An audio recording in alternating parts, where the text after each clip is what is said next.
it's good for young animals to play and play endlessly.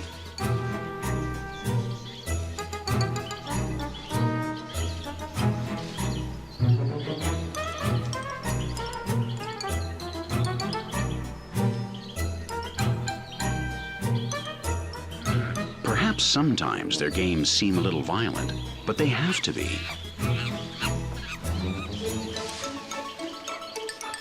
In addition, there are posturing, gestures, and attitudes that calm the fight in an instant so that things don't get out of hand.